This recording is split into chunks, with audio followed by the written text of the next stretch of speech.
mengerti semua masalahmu. Tuhan telah siapkan yang terbaik bagiku. Ku nantikan indah pada waktunya, karena kasih-Nya yang tiada. Nyanyi lagi Bapak Ibu, katakan dia mengerti. Oh, kau mengerti. Katakan yang terbaik. Kami percaya indah pada waktunya, karena kasih-Nya yang tiada batasnya. Ini iman percaya yang kami mau nyatakan bersama. Mengerti semua masalahku, Tuhan telah siapkan yang terbaik bagiku. Ku nantikan indah pada waktunya, karena kasih-Nya yang tiada. Ku nantikan indah pada waktunya, karena kasih-Nya yang tiada. Nantikan janji Tuhan digenapi. Ku nantikan indah pada waktunya,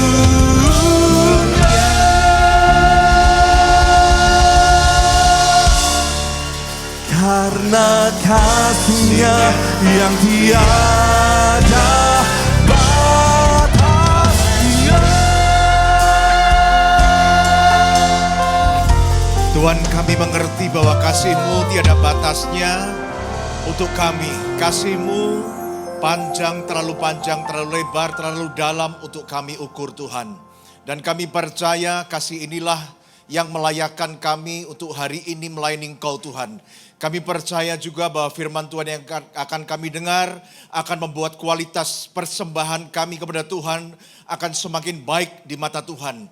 Terima kasih, buka hati pikiran kami untuk kami mengerti bahwa ketika kami mempersembahkan sesuatu kepada Tuhan, Tuhan tidak pernah lihat persembahan itu, tetapi Tuhan lihat orang yang memberikan persembahan itu. Terima kasih, di dalam nama Tuhan Yesus kami mengucap syukur, haleluya, amin. Bapak Ibu dipersilakan untuk duduk. Shalom saudara. Malam ini saya mau berbicara tentang persembahan saudara. Saudara lihat, ini tangan ini kan saya anggap ini tentang memberikan persembahan kepada Tuhan, tangan ini dua ini. Tapi saudara lihat di atas kedua tangannya ini adalah burung merpati. Artinya begini, bahwa di dalam hubungan kita memberikan persembahan kepada Tuhan, saudara harus ingat bahwa kekudusan itu harus mendahului persembahan. Kekudusan harus mendahului persembahan. Artinya adalah kita harus memberikan hidup kita yang kudus dulu kepada Tuhan, baru kemudian kita memberikan persembahan. Apapun itu bentuknya.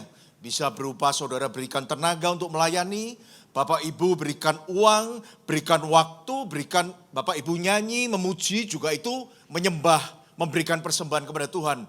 Kita hadir di gereja, itu juga kita memberikan persembahan kepada Tuhan, kita memberikan diri kita kepada bait Allah. Saya mau kita lihat di dalam Roma 12 ayat yang pertama. Bapak Ibu perhatikan baik, Roma 12 ayat yang pertama. Karena itu saudara-saudara, demi kemurahan Allah, aku menasihatkan kamu supaya kamu mempersembahkan tubuhmu sebagai persembahan yang hidup, yang kudus dan yang berkenan kepada Allah. Itu adalah ibadahmu yang sejati. Saudara tidak akan temukan kata-kata uang, nyanyian, kehadiran di dalam ayat ini. Karena apa? Semua itu akan menjadi sebuah persembahan yang tidak berarti, bahkan kotor di hadapan Tuhan, tanpa terlebih dulu kita memberikan hidup kita yang kudus kepada Tuhan. Dan ini berlaku sejak dari zaman dulu perjanjian lama, kejadian itu berlaku sampai hari ini saudara. Ayat Roma 12 ayat yang pertama ini mengingatkan bahwa hidup yang kudus harus mendahului apa yang kita persembahkan kepada Tuhan. Karena apa? Tanpa terlebih dulu kita memberikan hidup kita yang kudus kepada Tuhan, saya boleh ngomong begini, bahwa apapun yang Bapak Ibu berikan kepada Tuhan pasti tidak tulus. Pasti tidak tulus. Karena semua sifatnya adalah transaksional. Karena apa? Kita belum hidup kudus. Berarti kita masih hidup dalam dosa. Bayangin saudara, kalau kita, saya akan lebih menengok ke sini karena di sini lebih banyak orang. Di situ saya lihat cuma Pak Daeng, jadi saya lebih ke sini aja. Ya dong, masa lihat ke satu orang, lebih baik lihat ke banyak orang saudara. Saudara jangan tegang ya, santai kita malam hari ini. Saat kita tidak kudus, maka hubungan kita memberikan kepada Tuhan itu transaksional. Memberi untuk diberkati, betul nggak? Memberi untuk sebuah permohonan kita kepada Tuhan supaya terjadi. Atau juga yang parah adalah memberi untuk tetap tinggal di dalam dosa. Jadi mereka tetap melakukan dosa, nipu, berbuat jahat, gak jujur, dagangnya gak jujur. Tapi untuk menutupi itu semua ya transaksional kan. Akhirnya ya mereka banyak memberikan sesuatu ke panti asuhan, menolong orang. Tapi sudah gak mulus, sudah gak murni saudara, sudah gak tulus. Karena apa? Hidupnya masih tinggal di dalam dosa. Bahkan seringkali kita pikir Tuhan itu bisa kita beli loh. Betul saudara. Dan saya juga boleh ngomong begini, apapun yang kita berikan kepada Tuhan, tanpa terlebih dulu kita memberikan hidup kita kepada Tuhan, itu sebetulnya tindakan suap saudara. Menyuap Tuhan. Lu betul, itu menyuap Tuhan. Contoh. Kalau ada seorang koruptor gitu di dalam gereja, agama Kristen, tapi dia masih korupsi gitu ya, masih koruptor. Menurut Bapak Ibu doanya kepada Tuhan apa? Enggak, kita santai aja. Menurut Bapak Ibu doa seorang koruptor tinggal dalam dosa kepada Tuhan, doanya apa? Ya paling enggak kan begini, Tuhan, tolong Tuhan, semoga ini bisa jalan terus Tuhan. Kan begitu saudara. Minimal ke depan omset tambah banyak juga Tuhan, begitu kan? Dan mungkin dia akan berdoa juga, Tuhan tolong Tuhan, semoga korupsi saya ini jangan sampai ketahuan, kebongkar, minimal 5 tahun dulu saya dapat uang banyak dulu. Kan begitu saudara. Loh, orang kalau dalam dosa, kasih persembahan kepada Tuhan, itu pasti ada motivasinya saya ngomong. Pasti ada motivasinya. Tidak tulus saudara. Saya kasih sebuah ilustrasi begini. Suatu hari seorang germo, seorang mucikari Kristen, kebetulan Kristen Bapak Ibu. Dia doa kepada Tuhan begini, Tuhan saya kan tiap minggu sudah ke gereja. Saya juga sudah kasih persembahan loh sama Tuhan. Saya mintalah Tuhan supaya ya bisnis saya ini berjalan dengan lancar saudara. Tuhan saya ini kan punya anak buah banyak Tuhan. Semoga karyawan saya, ya saudara tahu dong kalau germo karyawannya apa kan pelacur kan saudara. Tapi betul ini doanya kan seperti itu. Semoga karyawan saya sehat-sehat saja. Dan Tuhan tolong Tuhan, semoga semua pelanggan yang datang ke komplek ini ke tempat saya saudara. Tuhan semoga tempat saya ini paling laris. Dan karyawan saya juga sehat-sehat saja. Tuhan kalau bisa tempat saya ini jadi terfavorit di komplek ini. Betul begitu enggak? Gimana sih kalau mucikari doa sama Tuhan gimana? Dia kasih persembahan sama Tuhan, dia ke gereja, doanya pasti begitu. Ya mohon maaf loh, saya ngomong begini supaya saudara dapat gambaran yang jelas. Bagaimana ketika orang tidak terlebih dahulu memberikan hidupnya yang kudus, bertobat, maka ketika dia memberikan persembahan, pasti ada motivasinya, pasti gak betul semua saudara. Dunia ini begitu saudara. Dunia ini tidak mengerti apa yang dikehendaki Allah. Mereka pikir Allah itu mau duit kita, mau waktu kita, mau kehadiran kita di gereja. Itu pikiran orang dunia. Padahal tidak seperti itu. Saya ajak Bapak Ibu untuk melihat di Roma 12 ayat yang kedua. Tadi kan ayat yang ke-1. Kita lihat ayat yang kedua. Janganlah kamu menjadi serupa dengan dunia ini. Tetapi berubahlah oleh pembaruan budimu, sehingga kamu dapat membedakan manakah kehendak Allah, apa yang baik, yang berkenan kepada Allah dan yang sempurna. Kita pikir Tuhan itu mau uang kita, waktu kita, kehadiran kita. Itu pikiran duniawi saudara. Tuhan itu mau apa? Hidup kita. Dia tidak peduli dengan apa yang ada di atas altar. Dia peduli kepada orang siapa yang meletakkan barang itu di altar. Hidupnya seperti apa. Tuhan tidak pernah pusing dengan pemberian kita. Dia lebih pusing dengan hidup si pemberinya saudara. Dia tidak pernah mempermasalahkan apa yang kita beri. Tetapi dia lebih suka, dia mengerti motivasi apa kita memberikan kepada Tuhan. Saudara saya ngomong begini supaya begini loh Bapak Ibu. Supaya jangan sampai kita itu nggak ngerti, akhirnya semua persembahan kita ini menjadi sebuah kejijikan di mata Tuhan. Akhirnya nggak ada nilainya sama sekali di hadapan Tuhan.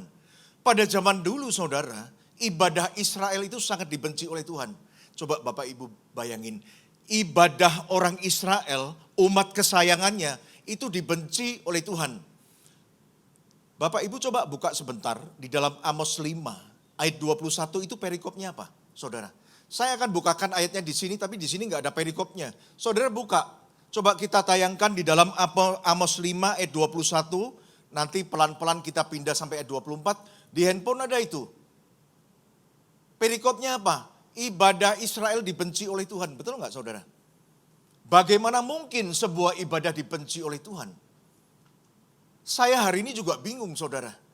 Bagaimana mungkin persembahan itu Tuhan nggak mau lihat? Nanti saudara lihat semua di sini. Dan ini yang harus kita sama-sama untuk kita perhatikan dan kita renungkan. Kita baca ya. Amos 5 ayat 21. Aku membenci, aku menghinakan perayaanmu. Ini ibadah. Kalau hari ini ibadah hari Minggu, KKR, worship night. Ini yang dimaksud. Aku menghinakan perayaanmu dan aku tidak senang kepada perkumpulan rayamu. Coba bayangin. Di mana ada berbicara bahwa Tuhan tidak suka waktu kita berkumpul beribadah kepada Tuhan. Tapi ini kita harus ngerti kenapa, nanti kita akan bahas ya. Kenapa Tuhan gak suka waktu kita datang beribadah kepada Tuhan. Dan yang selanjutnya, sungguh apabila kamu mempersembahkan kepadaku korban-korban bakaran dan korban sajianmu, aku tidak suka. Pikiran orang dunia kan, kalau kita kasih Tuhan suka nih pasti nih. Saudara lihat, aku tidak suka dan korban keselamatanmu berupa ternak yang tambun aku tidak mau pandang. Tuhan jijik loh, Tuhan gak mau loh. Bayangin saudara, sudah gak mau lihat kita waktu beribadah, dia jijik juga waktu kita memberikan persembahan. Bahkan mungkin kita pikir ini sudah yang terbaik nih saya kasihkan kepada Tuhan. Entah perpuluhan apapun juga, tapi Tuhan jijik, percayalah saudara. Jauhkanlah daripadaku keramaian nyanyian-nyanyianmu. Lagu gambusmu tidak mau aku dengar. Saudara lihat. Bapak Ibu bingung gak kita? Kita berkumpul ke gereja Tuhan gak mau lihat. Kasih persembahan Tuhan gak mau pandang. Kita nyanyi memuji Tuhan, banyak orang ngomong Tuhan bertahta di atas pujian. Makanya banyak orang ngomong yang penting nyembah, nyanyi, menyenangkan hati Tuhan. Bagaimana hati Tuhan bisa senang? Matius 15 ayat 8 ngomong, bangsa ini memuliakan aku dengan bibirnya, tapi hatinya menjauh daripadaku. Saudara, ini sebuah kenyataan loh. Dan hari ini masih berlaku. Apa yang ada di dalam kitab Amos 5 ayat 21 sampai 23 ayat 24 masih berlaku. Mari saya ajak Bapak Ibu melihat, kenapa Tuhan benci kepada apa yang kita persembahkan. Dari kita datang ibadah, persembahan sampai nyanyian. Kita lihat pada ayat yang ke-24.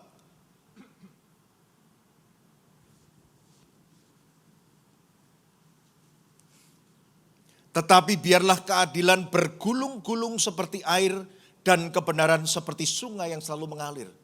Berarti dari sini kita melihat bahwa apa yang diberikan orang Israel pada waktu itu tidak didahului dengan mereka memberikan hidup mereka yang kudus, di hidup mereka yang adil, hidup mereka dalam kebenaran, itu tidak diberikan kepada Tuhan. Sehingga apa yang kemudian mereka berikan kepada Tuhan itu adalah sebuah kejijikan saudara. Tuhan tidak mau lihat loh, hari ini berlaku sampai hari ini saudara.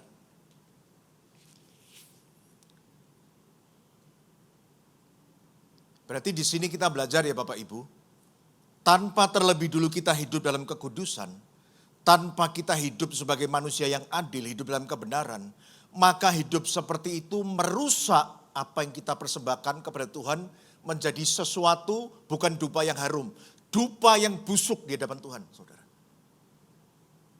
Hati-hati loh saudara, hati-hati Bapak Ibu. Jadi memang tidak ada cara lain, bahwa kekudusan itu harus mendahului persembahan. Mempersembahkan hidup yang kudus, hidup dalam kebenaran kepada Tuhan, itu harus di depan saudara. Baru kemudian Bapak Ibu boleh memberikan apapun. Karena waktu kita hidup dalam kebenaran, kita hidup bertobat meninggalkan dosa, maka apa yang kita persembahkan kepada Tuhan, itu bukan upaya untuk menyuap Tuhan. Itu sifatnya tidak akan transaksional. Karena apa? Kita tulus saudara. Kita berikan persembahan itu karena kita mengasihi Tuhan. Lawang kita hidup dalam kebenaran kok. Kita nggak ada beban apa-apa kok. Kita tidak memberikan karena supaya Tuhan mengampuni dosa kita juga enggak saudara. Berikut ini saya ajak Bapak Ibu lihat nih. Ini keren nih firmannya nih. Hari ini saya percaya bahwa sebagian dari kita menganggap puasa itu adalah salah satu jalan untuk mengetuk hati Tuhan. Kita punya problem yang berat, kita puasa. Kita punya permohonan apa yang berat, kita puasa. Sebetulnya puasanya enggak salah saudara. Itu sebuah tindakan yang betul. Tapi yang salah adalah waktu kita puasa, hidup kita itu enggak kudus. Kita tetap jahat, hidup kita tidak dalam kebenaran. Maka di dalam Yesaya 58 ayat 3 sampai 11, kita akan baca pelan-pelan. Yesaya 58 ayat 3 sampai 11. Saudara perhatikan. Mengapa kami berpuasa, ini orang Israel tanya sama Tuhan. Mengapa kami berpuasa dan engkau tidak memperhatikannya juga? Mengapa kami merendahkan diri dan engkau tidak mengindahkannya juga? Tuhan jawab, sesungguhnya pada hari puasamu engkau masih tetap mengurus urusanmu dan kamu mendesak-desak semua buruhmu. Sesungguhnya kamu berpuasa sambil berbantah dan berkelahi. Saudara lihat, puasanya jalan juga, dosanya jalan juga saudara. Serta memukul dengan tinju dengan tidak semena-mena. Dengan caramu berpuasa seperti sekarang ini, suaramu tidak akan didengar di tempat yang tinggi. Sungguh-sungguh inikah berpuasa yang ku kehendaki dan mengadakan hari merendahkan diri jika engkau menundukkan kepala seperti gelagah dan membentangkan kain karung dan abu sebagai lapik tidur. Pada zaman itu orang Israel kalau berpuasa seperti itu. Mereka pakai abu juga saudara. Sungguh-sungguh itukah yang kau sebut berpuasa mengadakan hari yang berkenan kepada Tuhan? Bukan. Berpuasa yang ku kehendaki ialah supaya engkau membuka belenggu-belenggu kelaliman dan melepaskan tali-tali kuk supaya engkau memerdekakan orang yang teraniaya dan mematahkan setiap kuk supaya engkau memecah-mecah rotimu bagi orang yang lapar dan membawa ke rumahmu orang miskin yang tidak punya rumah. Dan apabila engkau melihat orang telanjang, supaya engkau memberi dia pakaian dan tidak menyembunyikan diri terhadap saudaramu sendiri. Maka pada waktu itulah terangmu akan merekah seperti fajar dan lukamu akan pulih dengan segera. Kebenaran menjadi barisan depanmu dan kemuliaan Tuhan barisan belakangmu. Pada waktu itulah engkau akan memanggil dan Tuhan akan menjawab. Engkau akan berteriak minta tolong dan ia akan berkata, ini aku. Apabila engkau tidak lagi mengenakan kuk kepada sesamamu dan tidak lagi menunjuk-nunjuk orang dengan jari dan memfitnah. Apabila engkau menyerahkan kepada orang lapar apa yang kau inginkan sendiri dan memuaskan orang yang tertindas, maka terangmu akan terbit dalam gelap dan kegelapanmu akan seperti rembang di tengah hari. Tuhan akan menuntun engkau senantiasa dan akan memuaskan hatimu di tanah yang kering dan akan memperbarui kekuatanmu. Engkau akan seperti taman yang diairi dengan baik dan seperti mata air yang tidak pernah mengecewakan. Jadi bukan puasanya yang salah, bukan persembahannya yang salah, bukan pelayanan kita yang salah, bukan. Tapi kita tidak pernah mempersembahkan terlebih dulu hidup kita yang kudus kepada Tuhan. Sehingga waktu kita memberikan persembahan itu, apapun yang kita berikan, posisi kita adalah orang berdosa saudara. Ya akhirnya doanya kayak koruptor tadi, kayak Germo tadi doanya. Minta Tuhan memberkati dosa-dosa yang dilakukan. Ini Kita harus mengerti saudara. Minta Tuhan memberkati semua dosa yang kita lakukan. Saudara kok kayaknya kayak suci banget ini saudara. Kayaknya nggak pernah denger yang kayak ginian. Saya curiga loh, kita semua pelakunya loh saudara.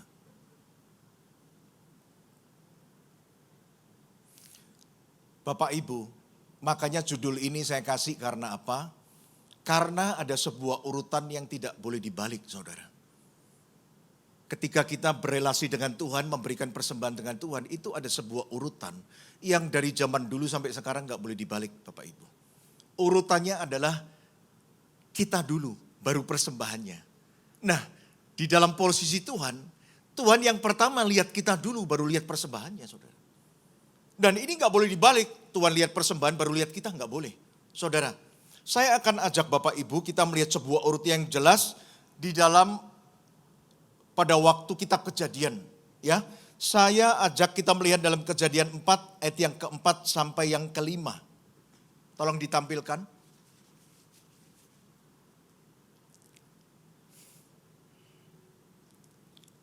Habel juga mempersembahkan korban persembahan dari anak sulung kambing dombanya, yakni lemak-lemaknya. Maka Tuhan mengindahkan Habel dan korban persembahannya itu. Enggak boleh kebalik. Tuhan mengindahkan korban persembahannya dan Habel. Enggak boleh saudara. Yang dilihat Habelnya dulu, baru persembahannya diterima apa enggak.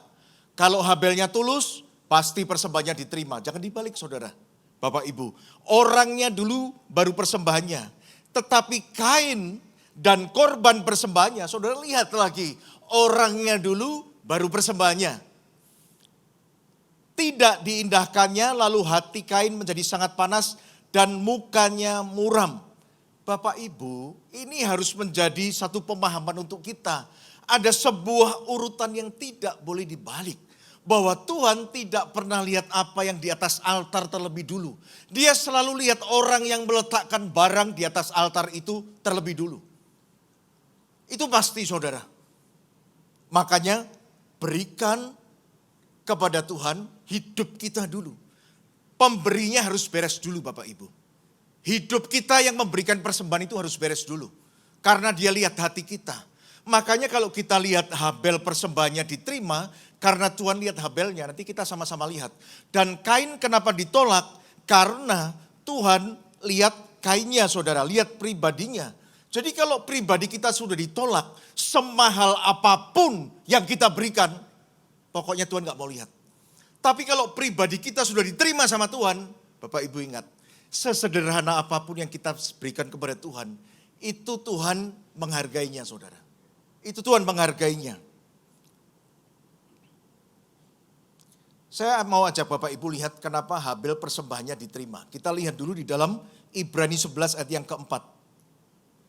Karena Habel itu hidupnya benar. Dan dia hidupnya adalah penuh iman saudara. Dan hal ini dapat kita ketahui di dalam Ibrani 11 ayat yang keempat. Karena iman, Habel telah mempersembahkan kepada Allah korban yang lebih baik daripada korban Kain. Perhatikan saudara. Karena imannya Habel. Karena Habel sehingga persembahannya menjadi lebih baik dari persembahan Kain saudara. Dengan jalan itu ia memperoleh kesaksian kepadanya bahwa ia benar. Berarti kan hidupnya benar saudara, Habel ini. Karena Allah berkenan akan persembahannya itu dan karena iman ia masih berbicara sesudah ia mati saudara. Kain tidak benar, hidupnya itu tidak kudus saudara. Gimana Pak kita bisa tahu Kain itu udah gak benar? Ketahuan ketika persembahannya tidak diterima oleh Tuhan, dia menjadi panas dan marah saudara. Berarti kita ngerti waktu dia ngasih persembahan, dia gak tulus. Berarti waktu Kain ngasih persembahan, dia itu ada sebuah motivasi, entah apa kita juga gak ngerti. Ada doa-doa apa nih? Ada transaksi apa nih? Di balik apa yang Kain berikan kepada Tuhan. Kenapa tidak diterima? Ada ketahuan. Ketahuannya ternyata hatinya itu tidak kudus, tidak hidup dalam kebenaran. Buktinya saudara, waktu ditolak, itu responnya adalah mengungkapkan apa yang ada di dalam hati. Dan saya ngomong begini juga untuk kita Bapak Ibu. Kalau hari ini kita pernah ngomong dalam hati begini, Tuhan aku sudah pelayanan lama loh Tuhan. Kok hari ini nggak ada perubahan apa ya di dalam hidupku? Anda sedang mengadakan hubungan transaksional kepada Tuhan. Kalau hari ini kita marah karena masalah kita masih berkepanjangan, belum ada jalan keluar, dan kita mulai hitung-hitungan karena aku sudah melayani kamu. Aku sudah jadi hamba Tuhan, aku sudah banyak membuang waktuku, tenagaku untuk Tuhan. Hati-hati saudara, itu saudara kita seperti Kain loh Bapak Ibu. Gak bakal diterima oleh Tuhan. Karena apa? Sudah gak tulus. Ketahuan, mungkin apa yang kita harapkan belum dikabulkan sama Tuhan, kita mulai uring-uringan. Kita mulai marah, kayak Kain saudara. Kalau Kain misalnya ya, dia mempersembahkan itu dengan cinta, dengan tulus kepada Tuhan, maka dia akan bertanya baik-baik. Tuhan apa sih Tuhan, kenapa kok persembahanku Tuhan tidak terima? Apa ada yang salah sama aku? Tuhan tunjukkan, aku minta ampun. Kan begitu saudara. Itu berarti menjelaskan sebuah hubungan persembahan yang tulus. Bukan yang transaksional saudara.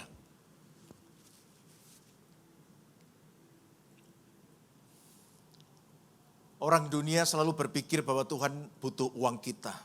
Orang dunia selalu berpikir bahwa Tuhan menghargai pelayanan kita, butuh kita di gereja. Dunia selalu berpikir seperti itu. Tetapi kita harus ngerti apa yang dipikirkan Tuhan loh. Kita urusan bukan dengan Tuhan yang tidak punya uang loh. Saya ngomong sama Bapak Ibu loh. Kita urusan dengan bukan Tuhan yang kekurangan tenaga kerja untuk gerejanya loh.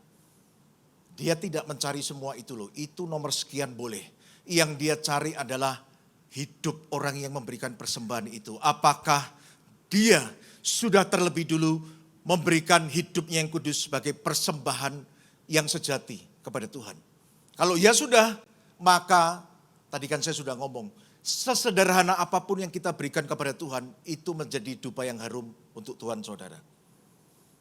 Kalau kita lihat judul ini, kita compare kepada ajaran Kristus tentang persembahan saudara.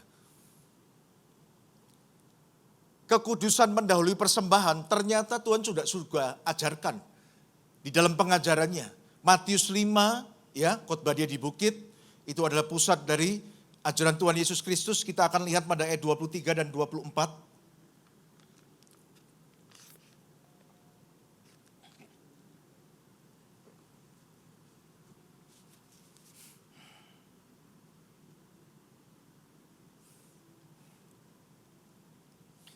Sebab itu jika engkau mempersembahkan persembahanmu di atas mezbah altar, dan engkau teringat akan sesuatu yang ada dalam hati saudaramu terhadap engkau.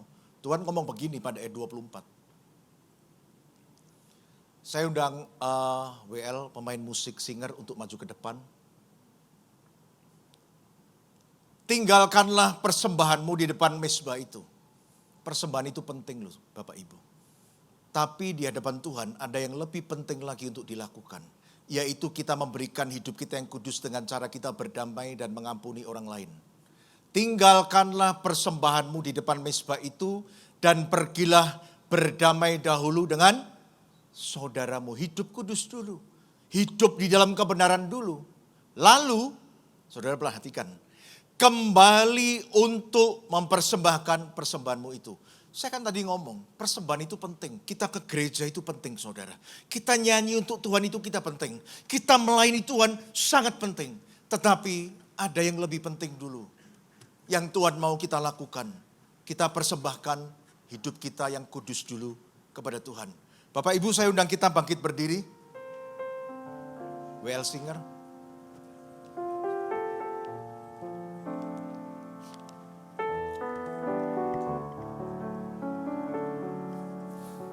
Hari ini kita ada ditegur sebuah firman Tuhan bahwa ternyata mungkin bahwa selama ini kita memberikan sesuatu kepada Tuhan, takutnya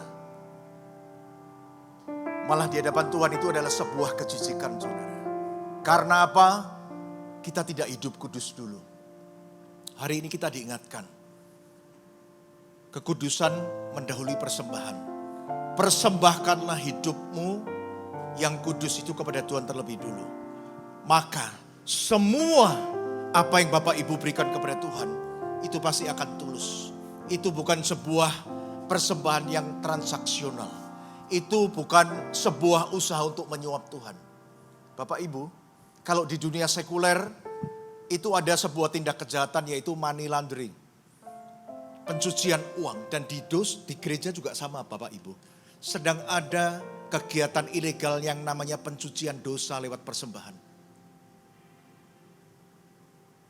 Berapa banyak dari kita hari ini kita memberikan waktu kita mempersembahkan apa yang kita pikir Tuhan senang, ternyata kita tidak sadar.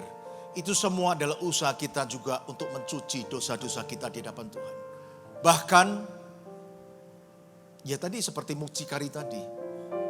Ketika kita memberikan persembahan, maka kita berdoa sama Tuhan untuk memberkati dosa-dosa yang kita lakukan itu, saudara. Gak boleh begitu Bapak Ibu.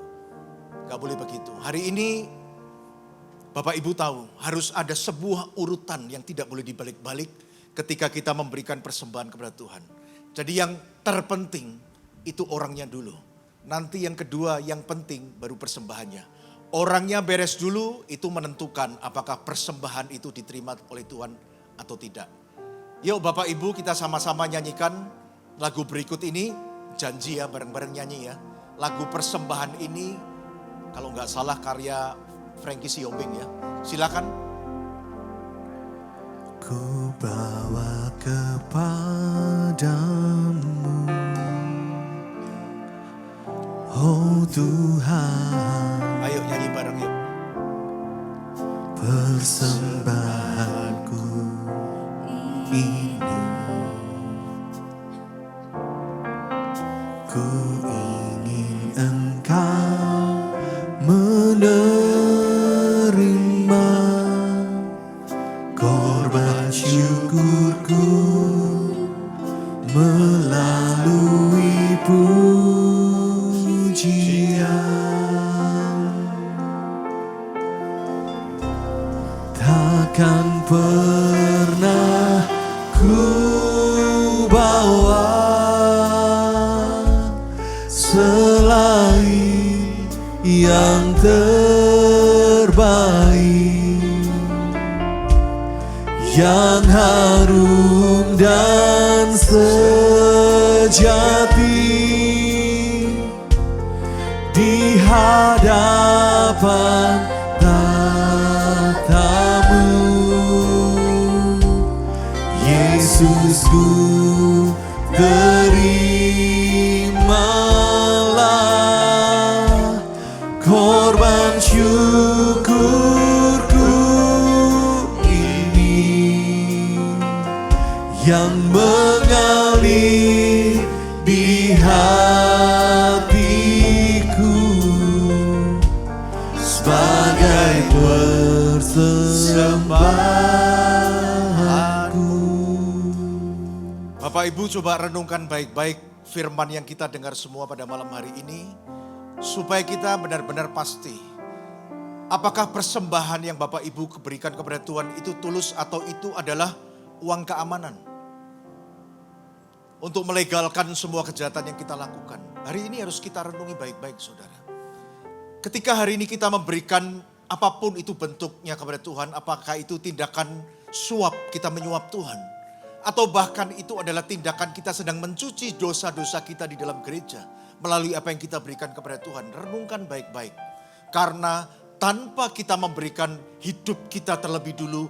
Tanpa kita bertobat lebih dulu hidup dalam kebenaran. Maka seperti Bapak Ibu yang lihat tadi dalam kitab Amos. Semua yang kita berikan kepada Tuhan, Tuhan tidak mau melihatnya. Atau jangan-jangan kita hari ini seperti Kain. Kita memberikan persembahan kepada Tuhan dengan hati yang penuh kemarahan. Hati yang penuh kepahitan. Hati yang penuh dendam, hati yang penuh keserakahan. Coba hari ini kita perbaikin semuanya saudara. Supaya minimal apa yang kita berikan kepada Tuhan itu menjadi sebuah dupa yang harum untuk Tuhan. Mari kita sama-sama kita nyanyikan kembali ref dari lagu ini. Takkan pernah ku bawa selain yang terbaik, yang harum dan sejati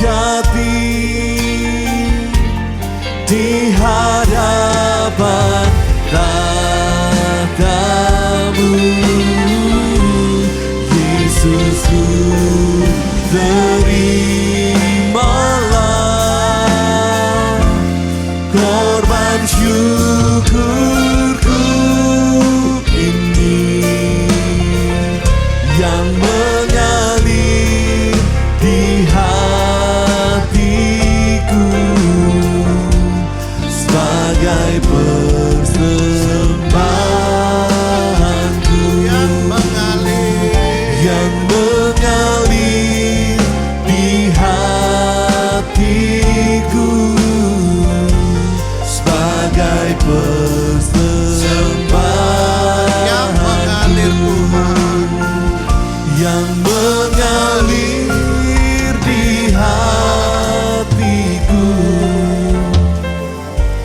sebagai persembahanku.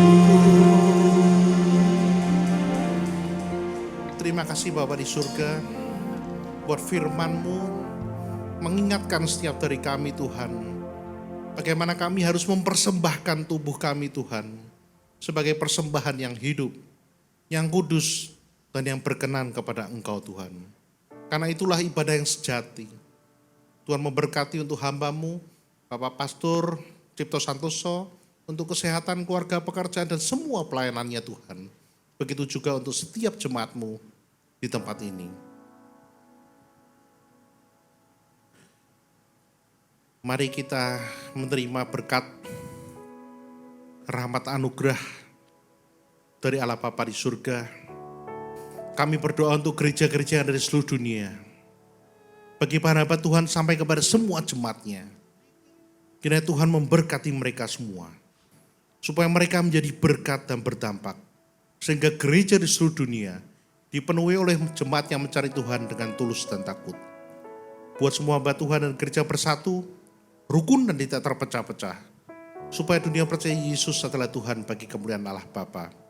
Demikian juga Tuhan, gereja di mana Engkau percayakan untuk membalakannya, yaitu gereja Blessing the Spirit. Kami juga berdoa untuk setiap persembahan dari jemaat dan umat-Mu. Biar persembahan ini berkenan kepada Engkau, sebagaimana persembahan Habel. Tuhan memberi kemurahan-Mu, balaslah kebaikan dan kerelaan hati jemaat-Mu. Jaga dan lindungi mereka, serta pelihara mereka, beserta keluarga, pekerjaan, dan kesehatannya. Mari tekapkan tangan kita di dada. Firman Tuhan berkata, jagalah hatimu dengan segala kewaspadaan, karena dari situlah terpancar kehidupan. Jemaat yang dikasihi Tuhan, jadilah berkat dan terimalah berkat rahmat anugerah dari Allah Bapa di surga, di dalam putra tunggalnya Yesus Kristus yang telah mati bagi dosa kita. Dia bangkit pada hari ketiga, sehingga kita menyembah Tuhan Allah yang hidup. Iman kita bukan kepada Tuhan yang mati. Dia naik ke surga untuk menyediakan rumah bagi kita, sehingga kita punya pengharapan yang pasti. Dia akan datang untuk yang kedua kalinya, menjemput gereja dan umatnya berjaga-jaga, kudus, dewasa, dan bijaksana, serta menghakimi dunia. Dan di dalam persekutuan dengan Roh-Nya yang kudus, yang membuat hati kita berkobar-kobar, dan roh kita menyala-nyala di dalam kasih semula. Roh Kudus yang menghibur, menguatkan, memelihara, menginsafkan, menuntun, dan memimpin kita kepada kebenaran dan kekudusan, serta menjadi saksi Kristus, mulai hari ini sampai selama-lamanya. Lord, I give you my heart, I give you my soul, I live for you alone. Every breath that I take, every moment I'm awake, Lord, have your way in me. Lord, I give you my heart, I give you my soul,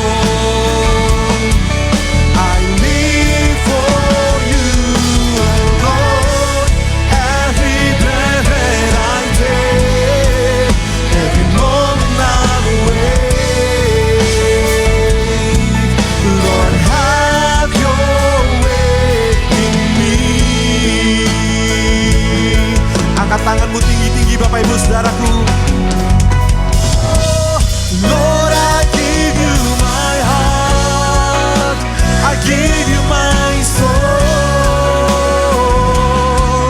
I live for you, oh Lord. Every breath that I take, every moment I'm awake, Lord, have your way in me. Lord, have your way in me. Lord, have your way in me.